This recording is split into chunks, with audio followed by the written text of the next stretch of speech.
10 बड़ी खबरों के बाद अब विस्तार से खबरें। भानु प्रतापपुर उपचुनाव की लड़ाई अब कस्मों और दुहाई तक पहुंच गई है। सर्व आदिवासी समाज गांव-गांव में शपथ दिलवा रहा है कि सिर्फ सर्व आदिवासी समाज के प्रत्याशी को वोट देंगे और कांग्रेस और बीजेपी का सपोर्ट नहीं करेंगे। कांग्रेस और भाजपा दोनों दलों ने इस पर आपत्ति जताई है। इसी पर आधारित हमारी पहली रिपोर्ट देखिए।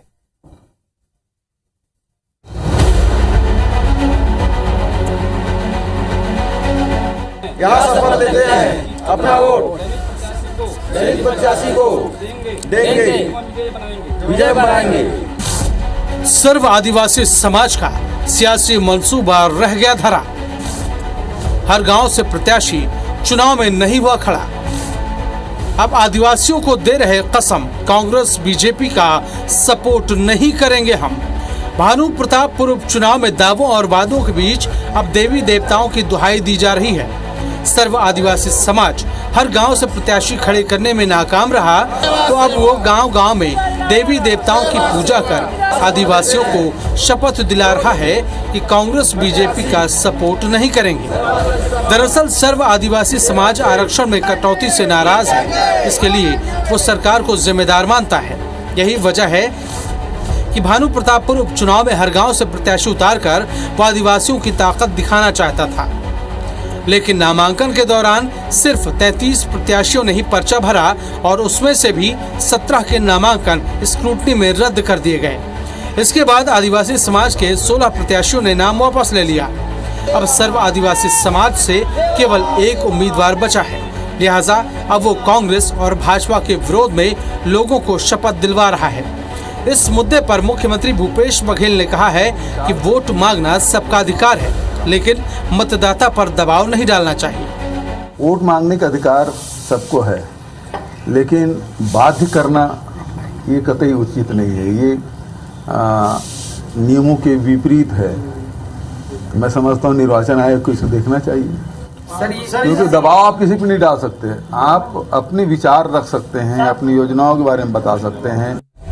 सर्व आदिवासी समाज के शपथ दिलवाने पर भाजपा ने भी आपत्ति जताई है। इसके साथ ही भाजपा के प्रदेश अध्यक्ष अरुण साव ने सीएम भूपेश बघेल के उस बयान पर भी पलटवार किया है, जिसमें उन्होंने कहा था कि भाजपा के अंदर ही भाजपा की चुनौती है। भारतीय जनता पार्टी आज दुनिया के सबसे बड़े राजनीतिक दल बनी है। आज ये भारतीय जनता पार्टी गांव गरीब किसान की पार्टी है और उसके बदौलत पार्टी आगे बढ़ रही है। भारतीय जनता पार्टी की अपना खुद का वोट बैंक है और कांग्रेस के विरोध में ये सब जाएगा। सर्व आदिवासी समाज ने आदिवासी अस्मिता के नाम पर प्रत्याशी उतारकर मुकाबले को रोचक तो बना दिया है, लेकिन यहाँ उसका परचम फहरेगा ऐसा माहौल नजर नहीं आ रहा। हो सकता है कि कुछ आदिवासी वोटर्स उसका साथ दे भी दें, लेकिन यहाँ कांग्रेस सहानुभूति की लहर पर सवार है और भाजपा भी इसे सेमीफाइनल मानकर पूरी ताकत झोंक रही है। हालांकि रेप के आरोपों से घिरे भाजपा उम्मीदवार ब्रह्मानंद नेताम की राह भी मुश्किल हो गई है। कांग्रेस ने चुनाव आयोग से नेताम का नामांकन रद्द करने की मांग की है। बहरहाल छत्तीसगढ़ में सत्तारूढ़ कांग्रेस ने लगातार सभी उपचुनावों में जीत दर्ज की है। भानु प्रतापपुर में हार जीत से ज्यादा मार्जिन के मायने होंगे, क्योंकि इसी लीड से 2023 के संकेत भी मिल जाएंगे। Election desk IBC 24।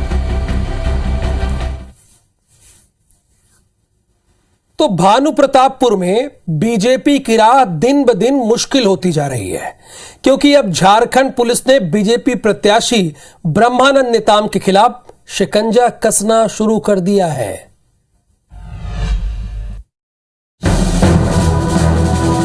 Bhanu Pratappur उपचुनाव की सरगर्मियों के बीच बीजेपी प्रत्याशी ब्रह्मानंद नेताम की मुश्किलें बढ़ने लगी हैं। रेप और देह व्यवहार कराने का आरोप झेल रहे ब्रह्मानंद नेताम को लेकर झारखंड पुलिस ने छत्तीसगढ़ पुलिस से संपर्क किया है। जमशेदपुर सिटी एसपी ने जानकारी देते हुए बताया कि मामले में 5 आरोपियों के खिलाफ आरोप पत्र दाखिल कर लिया गया है, जबकि ब्रह्मानंद नेताम के खिलाफ आरोप पत्र दाखिल करने की तैयारी चल रही है। इधर बीजेपी विधायक और भानु प्रतापपुर उपचुनाव के प्रभारी बृजमोहन अग्रवाल सरकार और पुलिस को चुनौती देते हुए कह रहे हैं कि अगर सरकार में दम है तो ब्रह्मानंद नेताम को गिरफ्तार करें। बिना इन्वेस्टिगेशन के किसी की गिरफ्तारी होती है क्या? और अगर शासन में दम है तो उसको गिरफ्तार करे, वो जेल में रहेगा, हम चुनाव जीतेंगे। कानूनी कार्रवाई अपने ढंग से चलेगी, उसके कहने से थोड़ी है कि किसी फांसी में टांग, तो यही फांसीवाद है इनका। भाई उसकी प्रक्रिया है, प्रक्रिया के तहत कार्रवाई हो। 2 दिन पहले पीसीसी चीफ मोहन मरकाम ने ब्रह्मानंद के खिलाफ रेप और देह व्यापार कराने का गंभीर आरोप लगाया था। चुनाव तो दिलचस्प हो चला है। इधर छत्तीसगढ़ भाजपा के नए प्रदेश प्रभारी ओम माथुर ने कुशाभाऊ ठाकरे परिसर में भाजपा कोर ग्रुप प्रदेश पदाधिकारी और मोर्चा अध्यक्ष, संभागीय जिला प्रभारी और अध्यक्षों की एक अहम बैठक ली। उन्होंने मूल मंत्र दिया कि आप लोग आक्रामक होकर चुनाव लड़िए और साथ ही साथ 2030 में यानी 2023 में ये कमिटमेंट किया है कि आप लोग जीत कराइए। यानी ओम माथुर जो ये कह रहे थे कोई चुनौती नहीं है, अब अपने कार्यकर्ताओं को ये मंत्र दे रहे हैं कि 2023 में आक्रामक होकर चुनाव लड़िए।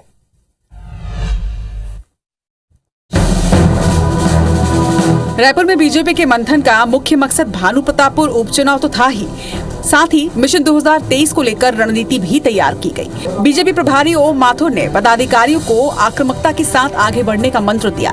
उन्होंने कहा कि निश्चिंत रहें, छत्तीसगढ़ में भाजपा की ही सरकार बनेगी। उधर बीजेपी की बैठक पर सीएम भूपेश बघेल ने तंज कसते हुए कहा कि भाजपा के अंदर ही भाजपा की चुनौती है। आज ये भारतीय जनता पार्टी गांव गरीब किसान की पार्टी है और उसके बदौलत पार्टी आगे बढ़ रही है। संगठन की दृष्टि से आने वाला समय कितना चुनौतीपूर्ण होगा, ये साफ शब्दों में एक एक कार्यकर्ता की जवाबदारी चिन्हित करने का काम हो रहा है। छत्तीसगढ़ उनके लिए चुनौती नहीं रहेगी, क्योंकि वो 4 बार अभी तक के प्रभारी बदल चुके हैं। चुनौती उसके अंदर है कि वो कितने दिन रहते हैं। ओम माथुर ने सभी सांसदों और विधायकों को भी समाज के अंतिम व्यक्ति तक पहुंचने और बातचीत कर उनकी समस्या को सुनने और दूर करने के निर्देश दिए। मध्य प्रदेश में कांग्रेस की भारत जोड़ो यात्रा का काउंटडाउन शुरू हो गया है।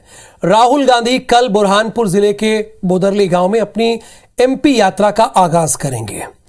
उनका पूरा रूट और ठहरने का कार्यक्रम सब कुछ तय हो गया है। इसके साथ ही राहुल की यात्रा को ऐतिहासिक बनाने के लिए कांग्रेस कमर भी कस चुकी है और इसे फ्लॉप घोषित करने के लिए भाजपा के जुबानी हमले जारी हैं।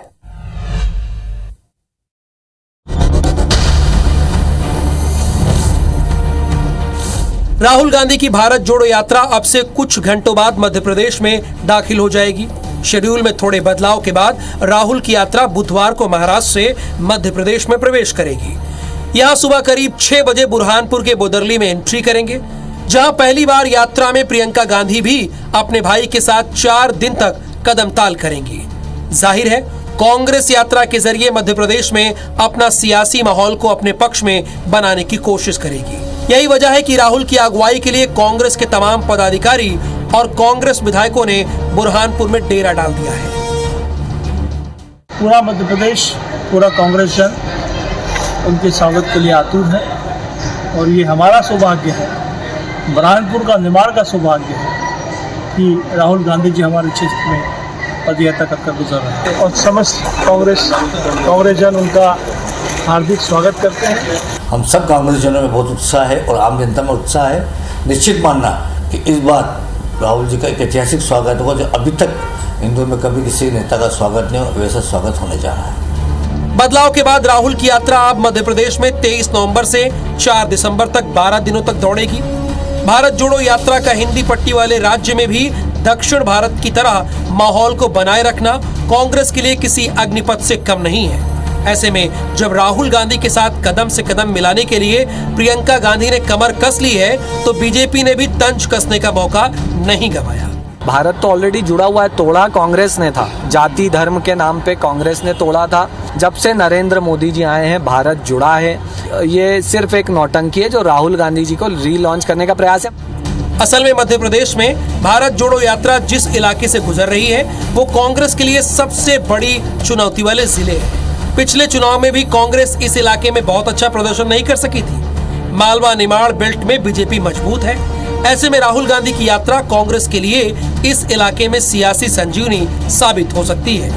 इसी राजनीतिक समीकरण को देखते हुए प्रियंका गांधी वाड्रा राहुल गांधी के साथ 4 दिनों तक कांग्रेस की सियासी जड़ों को मजबूत करने का काम करती नजर आएंगी। दीपक यादव, IBC 24, इंदौर।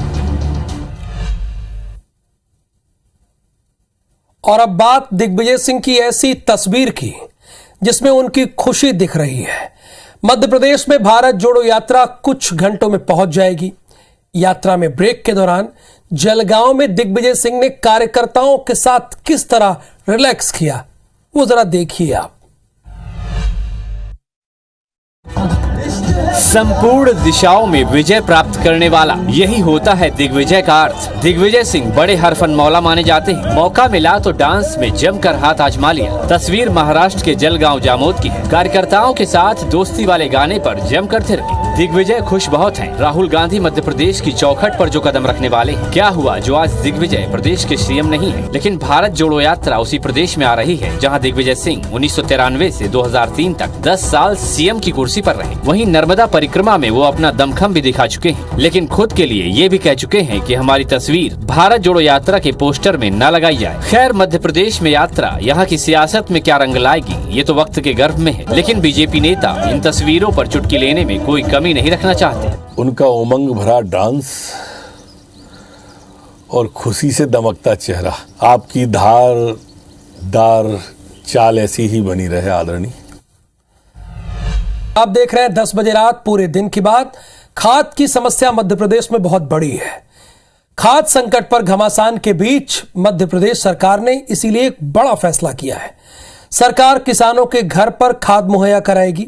हालांकि कांग्रेस इस मुद्दे पर लगातार सरकार को घेर रही है।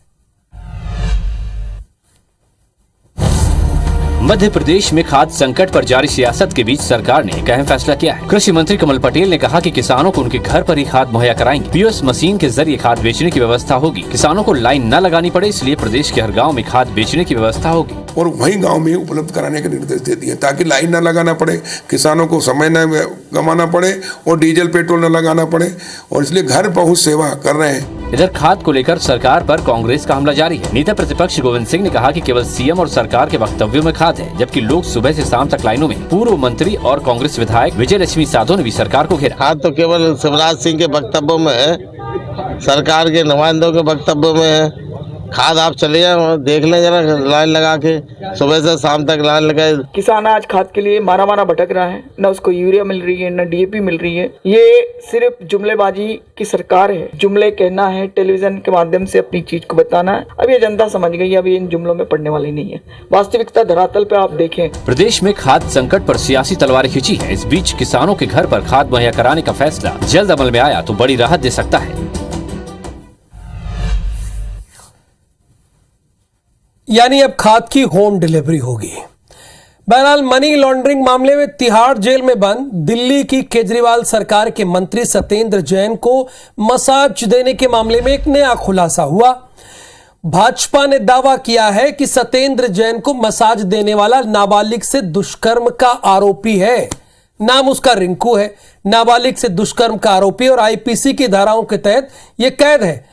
भाजपा नेता शहजाद पूनावाल ने ट्वीट करते हुए लिखा है कि सत्येंद्र जैन को मसाज और चंपी देने वाला शख्स असल में कोई फिजियोथेरेपिस्ट नहीं है बल्कि रेपिस्ट है। और आपको ध्यान होगा कि दिल्ली के डेप्यूटी चीफ मिनिस्टर ने मीडिया के सामने आकर डंके की चोट पर यह कहा था कि अगर किसी की तबीयत खराब है तो क्या वो फिजियोथेरेपिस्ट भी नहीं ले सकता। लेकिन हकीकत क्या है जरा वो आप स्क्रीन पर देखिए। क्या ऐसे फिजियोथेरेपी दी जाती है? और सच भी सामने आया।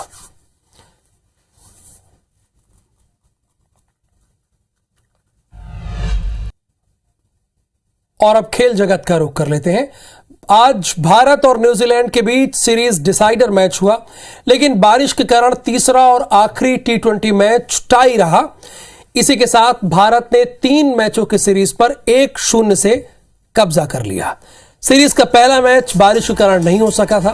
फिर भारत ने दूसरे मैच को जीतकर सीरीज में बढ़त बनाई। तीसरे मैच में मेजबान टीम पहले बल्लेबाजी करते हुए 19.4 ओवरों में 160 रनों पर ढेर हो गई। भारत ने यह लक्ष्य का पीछा करते हुए 9 ओवरों में 4 विकेट खोकर 75 रन बना लिए थे। जीत के लिए 76 चाहिए थे, लेकिन तभी बारिश आ गई और मैच नहीं हो सका। अंपायरों ने मैच को टाई कर दिया।